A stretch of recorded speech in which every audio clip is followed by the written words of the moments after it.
రేపు మొత్తం ఉస్తాద్ భగత్ సింగే అనమాట. అండ్ అడ్వాన్స్ కంగ్రాచులేషన్స్ చెప్పేస్తూ డైరెక్టర్ హరిశంకర్ గారికి మైకి చేస్తున్నాను నేను. స్నేహితులందరికీ, మీడియా మిత్రులందరికీ నా హృదయపూర్వక అభినందనలు, సంతోషం. చాలా కాలం అయింది మనం అందరం ఇలా కలిసి. So first of all very happy. రేపు ఉగాది, అది కాస్త ఉస్తాద్ ఉగాదిగా మారబోతుంది. ముందుగా ఈ నూతన సంవత్సరం సందర్భంగా మనందరి కెరీర్లో మనందరి పర్ఫార్మెన్సు ఈ సంవత్సరం బద్దలైపోవాలని మనస్ఫూర్తిగా కోరుకుంటున్నా. మీ అందరికీ బాగుండాలి. సినిమా చాలా ఇంటర్వ్యూలో చాలా మ్యాటర్ చెప్పాను. నాకు తెలిసి ఒక ఒక ఒక బిగ్ స్టార్ కమర్షియల్ ఎంటర్టైనర్ వచ్చి చాలా కాలం అయింది నా ఫీలింగ్. లాస్ట్ కమర్షియల్ ఎంటర్టైనర్ మీకు ఎవరికైనా గుర్తుందా? చాలా కాలం అయింది. మా తమ్ముడు అనిల్ బ్లాక్ బాస్టర్ కొట్టాడు, మనశంకర వరప్రసాద్. కమర్షియల్ ఎంటర్టైనర్ తో పాటు it's more of a family entertainer అని నా ఫీలింగ్. అందుకు నేను అంటున్నా, ఒక స్టార్ హీరో అన్ని హంగులతో వచ్చిన సినిమా, కేవలం ఫ్యాన్స్ మాత్రమే కాకుండా సాధారణ ప్రేక్షకులు కూడా ఎంజాయ్ చేసే సినిమా వచ్చి చాలా కాలం అయింది అని నా ఫీలింగ్. ఫుల్ ప్లెడ్జ్డ్గా పాటలు, డ్యాన్సులు, డైలాగులు, విలన్తో పాటు ఉండే ఒక హీట్ కాన్వర్జేషన్స్, లవ్ స్టోరీసు, అందులో ఒక entertainment. When I say entertainment only comedy కాదండి. ఎంటర్టైన్మెంట్ అన్నప్పుడు solid action sequences, solid dialogues, at the same time ఒక అడ్రలిన్ రష్ ఇచ్చే మూమెంట్స్. డెఫినెట్గా మిగతా సినిమాలకు ఉన్న రేట్లు మనకి ఇక్కడ తెలంగాణలో రాలేదు. కాబట్టి ఇది ఏ రికార్డులు కొడుతుంది, ఎంత కలెక్ట్ చేస్తుంది, ఒక రూపాయి ఎక్కువ చేస్తుంది, తక్కువ చేస్తుంది అనేది నేను చెప్పలేను. ఖచ్చితంగా ఒక విషయం మట్టుకు చెప్పగలుగుతున్నా, సినిమా చూసిన తర్వాత ఇలాంటి సినిమా వచ్చి చాలా కాలమైంది, ఇంత ఎంటర్టైనింగ్ సినిమా వచ్చి చాలా కాలమైందని చెప్పి పవన్ కళ్యాణ్ గారిని మనస్ఫూర్తిగా, తృప్తిగా ఆయన నుంచి ఏమేమి కోరుకుంటారో, హెయిర్ స్టైల్ నుంచి డ్యాన్సెస్ వరకు, డైలాగ్స్ వరకు, ఆయన మాడ్యులేషను, ఆయన సెన్స్ ఆఫ్ హ్యూమరు, ఒక ఫుల్ ప్లెడ్జ్డ్ పవన్ కళ్యాణ్ గారి సినిమా. నేను ఆ రికార్డు, ఈ రికార్డు ఇవన్నీ మనసులో పెట్టుకోలేదు. ఎందుకంటే అది రిలీజ్ డేట్లు బట్టి ఉంటుంది. మనం ఓడి ధరిస్తే దయ్యం ఓడి తెలిసింది అన్నట్టు మేము మార్చ్ 26th రావాల్సింది, 19th రావాల్సి వచ్చింది. సో ఆ రిలీజ్ డేట్ని బట్టి సంక్రాంతికి వస్తే ఒక రెవెన్యూ, సమ్మర్కి వస్తే ఒక రెవెన్యూ, మిగతా ఏ సినిమా లేకపోతే ఒక రెవెన్యూ. ఆ రికార్డ్స్ అంటే ఎంత కలెక్ట్ చేస్తుంది అనేది మన చేతిలో లేదు. ఎంత ఖర్చు పెట్టి తీయగలుగుతాం, ఎంతలో తీయగలుగుతాం అనేది డైరెక్టర్ చేతిలో ఉంటుంది. ఆ విషయంలో నేను 100% సక్సెస్ అయ్యాను. చాలా ఫాస్ట్గా, ఎక్కడ వేస్టేజీ లేకుండా ఈ సినిమా తీయడం జరిగింది.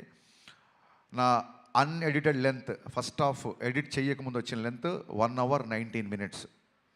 అందులోంచి కొంచెం ఎక్స్ట్రా ఎంజీస్ అయ్యి ఒక 5 నుంచి 7 నిమిషాలు తీసేసి ఫస్ట్ హాఫ్ రెడీ చేసాం. అలాగే సెకండ్ హాఫ్ కూడా అంతే, ఇంచుమించు ఒక 125 వరకు వచ్చింది. దాన్ని కూడా ఒక 119, 120. అంటే నాకు చాలా చాలా చాలా తక్కువ ఎడిటింగ్ పని అనమాట. సో అంత కాంపాక్ట్గా ఇండస్ట్రీ ఉన్న పరిస్థితుల్లో ప్రొడ్యూసర్లు ఎదుర్కొంటున్న సమస్యలను దృష్టిలో పెట్టుకొని చాలా ప్రీ ప్లాన్డ్గా, ఎందుకంటే ఇంత ప్లాన్డ్గా చేయడానికి మా మెయిన్ బలం ఏంటంటే పవన్ కళ్యాణ్ గారు. ఎందుకంటే ఆయన పొలిటికల్ స్కెడ్యూల్స్ అన్నీ ఆన్ టైం జరగాలి కాబట్టి మన దగ్గర ఒక అవర్ అటు అయినా, ఒక 1 day ఇటు అయినా సరే మొత్తం ఒక చైన్ రియాక్షన్ లాగా, ఒక బటర్ఫ్లై ఎఫెక్ట్ లాగా మిగతా అన్నీ దెబ్బతింటాయి. కాబట్టి ప్రాపర్గా టైం ఇచ్చేవాళ్ళు. మార్నింగ్ 7 o'clock అంటే 7 o'clock ముందే చెప్పేసేవాళ్ళు, అదే టైంకి వచ్చేవాళ్ళు. లేదు ఇవాళ మధ్యాహ్నం 2 గంటల తర్వాతే వస్తారు అంటే 2 గంటల తర్వాతే వచ్చేవాళ్ళు. సో దాని మూలంగా ఆయన రాగానే ఎంత ఫాస్ట్గా ఆయన వర్క్ ఫినిష్ చేయొచ్చు అన్న దిశగా మేము చాలా ప్రీ ప్లాన్డ్గా చేసుకున్నాం. కాబట్టి అట్ ది సేమ్ టైం నేను చాలాసార్లు చెప్పాను, మళ్ళీ చెప్తున్నాను, మైత్రి వాళ్ళు ఎలా ఉంటారంటే, సార్ ఇది కావాలి, ఇలా ఈ సెటప్ అనుకుంటున్నా, లేకపోతే ఇది అనుకుంటున్నా అంటే ఫస్ట్ క్వశ్చను ఎంత కావాలి అంటారు, అంతే. అంతే తప్ప ఎందుకు కావాలి అని అడగరు.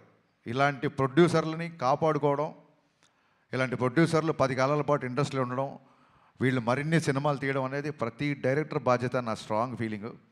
ఇంత జర్నీలో ఒక్కరోజు అంటే నేను కథ మార్చిన, కథ సైడ్ కొంచెం కుస్తీ పడ్డా, ఏం పడ్డా, ఏంటి సార్ మీరు స్క్రిప్ట్ లేట్ చేస్తున్నారండి, త్వరగా మనం షూటింగ్ చేయాలి కదా అని ఏ ఒక్కరోజు ఒక చిన్నపాటి అసహనం కానీ, ఒక చిన్నపాటి అసంతృప్తి కానీ లేకుండా నవీన్ గారు అయితే అసలు ప్యాంపర్ చేస్తుంటారన్నమాట డైరెక్టర్ని.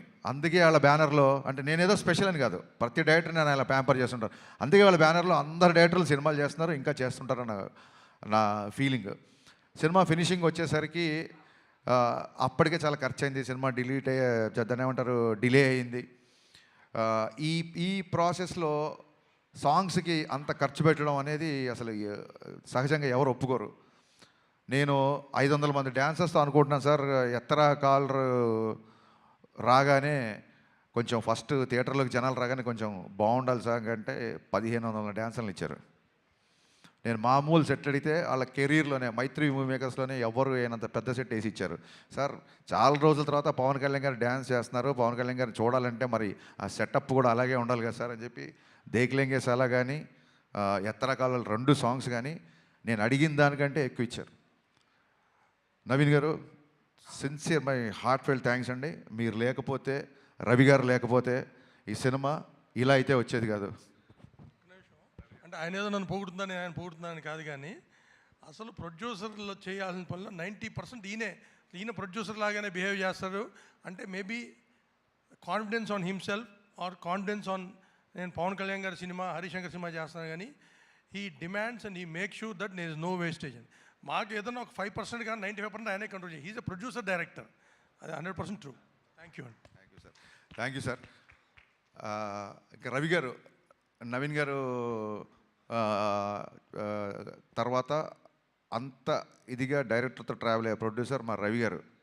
సో అమ్మ నాన్న బ్యాలెన్స్డ్గా ఉంటే ఒక కుటుంబం ఎంత ఆనందంగా ఉంటుందో, రవి గారు నవీన్ గారు అంత బ్యాలెన్స్డ్గా ఉంటారు కాబట్టే మైత్రి కుటుంబం ఇవాళ ఇన్ని విజయాలు సాధించిందని నా ప్రగాఢ నమ్మకం.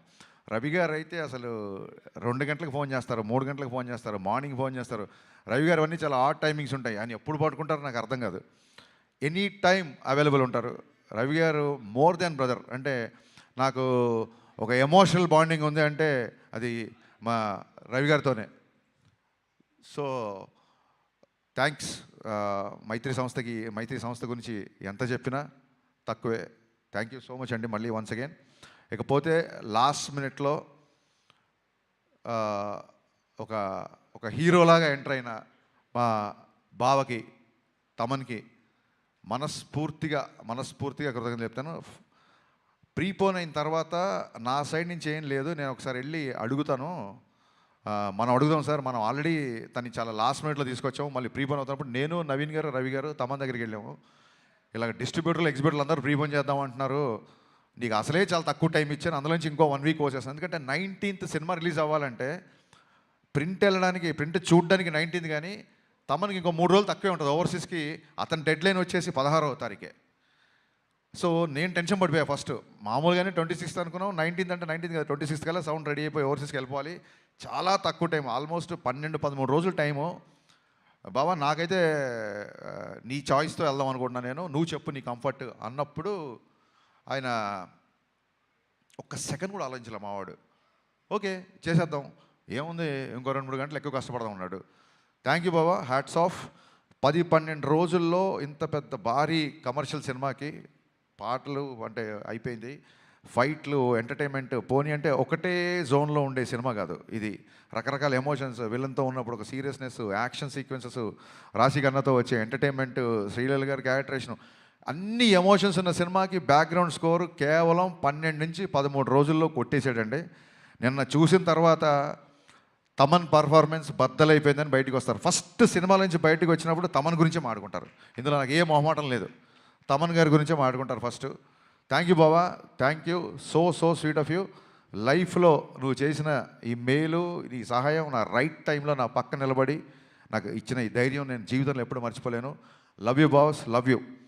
ఇకపోతే మా శ్రీలీల అండ్ రాశికన్న గారు, మేము శ్రీలీలతో షూటింగ్ చేసినప్పుడు అప్పటికి ఇంకా మేము ఆ క్యారెక్టరేషన్ రాశికన్న అనుకోవాలా, ఆవిడ ఊరికి ఆల్ ది బెస్ట్ చెప్తామని సెట్కి వచ్చారు రెడీ బిఫోర్ ఎలక్షన్స్.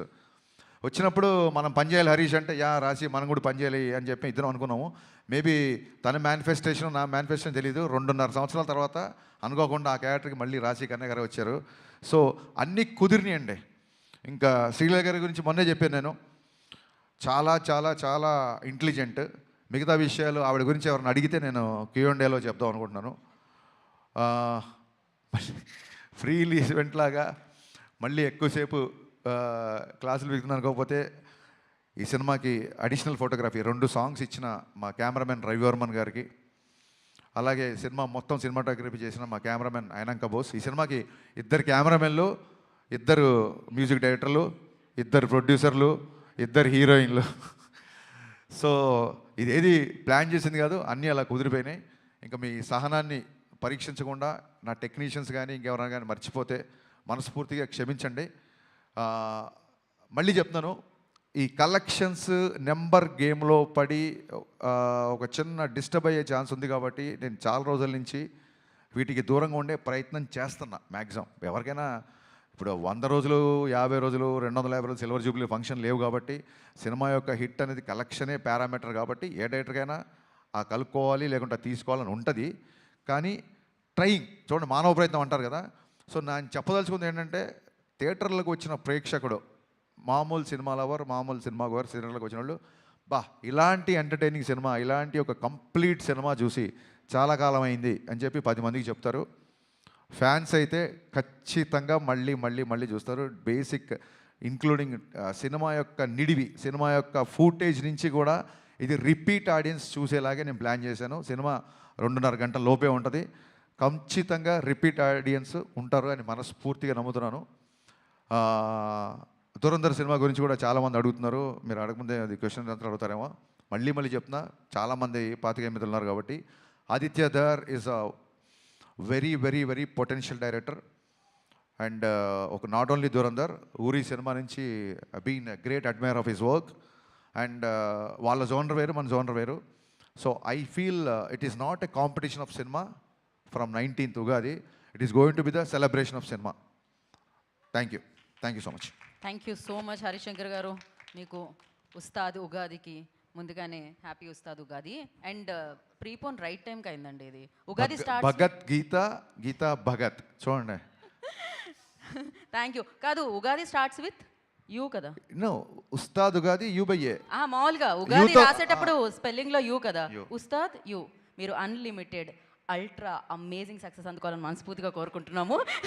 ఇదే ఎక్కడికి వెళ్ళండి అసలు ఎవరు యాంకర్లు అవ్వచ్చు, ఇంకోళ్ళు అవ్వచ్చు, మన రిపోర్టర్లు అవ్వచ్చు, ఎవరి కాళ్ళు పంచులు వేస్తుంటే ఒక డైలాగ్ రైటర్గా నేను ఎంత కాన్షియస్ ఫీల్ అవుతున్నా, నేను ఇంకా ఎంత అప్డేట్ అవ్వాలి అనేది నాకు గుర్తు చేసిన every time. Thank you so much. Thank you. Will start Q&A session అండి. ఫర్ దట్ రిక్వెస్ట్ చేసి తీసుకునండి. దానికోసం నవీన్ గారిని, హరిశంకర్ గారిని అండ్ రాజశేఖర్